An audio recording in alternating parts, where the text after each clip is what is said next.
What's up, y'all? This is Jessie G up at Speedlife Studio. We are on week number 2 of Free Game Fridays. We're not slowing down at all whatsoever. This week we're hitting you with a fresh new topic of digital distribution, which we've had a good bit of questions about. In this video, we're gonna cover 5 basic steps to show you how to get your music where you want it to be, and not only that, show you how to start collecting royalties for your music. Step number 1 is gonna be registering as an artist. When it comes to registering as an artist, you have a few options. There's BMI, ASCAP, SESAC. It just really depends on what the artist wants to use. They all have slightly different terms, but they all do the same thing. Basically, what these sites do are making sure that you're legally registered as an artist. When registering, you're setting yourself up to start capturing all of your money for your streams, your downloads, or whatever the case may be. If you want to get more information on these sites, be sure to check out the links below in the description. That leads us into point number 2, selecting the platform that you want to upload your music on. This is where there's some decision making that needs to be done. After legally registering as an artist, you gotta pick a platform, and there's more than a handful of options. But here's a handful of sites that we've decided to break down to you.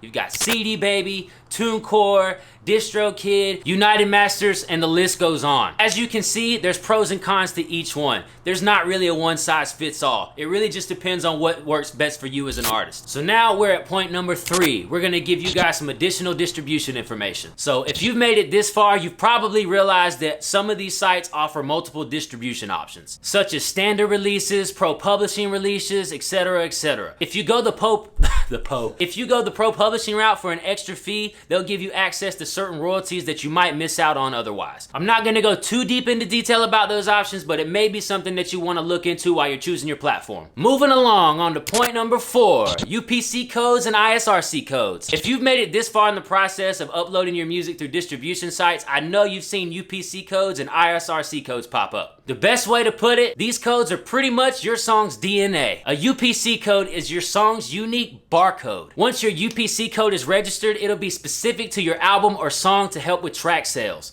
Where's my finger? A bit further that way. Right here. An example of a UPC code looks something like this. Now onto the ISRC code. This is practically your song's social security number. Anytime your song is streamed, played on the radio, or whatever the case may be, this is the code that captures all of your royalties and stats. As you can see, the ISRC code looks a little bit different. Now we're down to last but not least, number 5, Speaklife resources. At this point, you've kind of got some general 101 knowledge on how to get your music out and how to start collecting some royalties. From here, head on over to speedlifestudio.com/digital distribution for a list of additional resources and links to get things rolling. If you'd like to sit down and go over this with me personally, don't forget, we do offer a service at Speedlife where we will take a full hour to walk you through this to make sure you know everything that you need to know. This wraps up this week's episode of Free Game Fridays. Be sure to tune in next week to catch some more info. I'm out.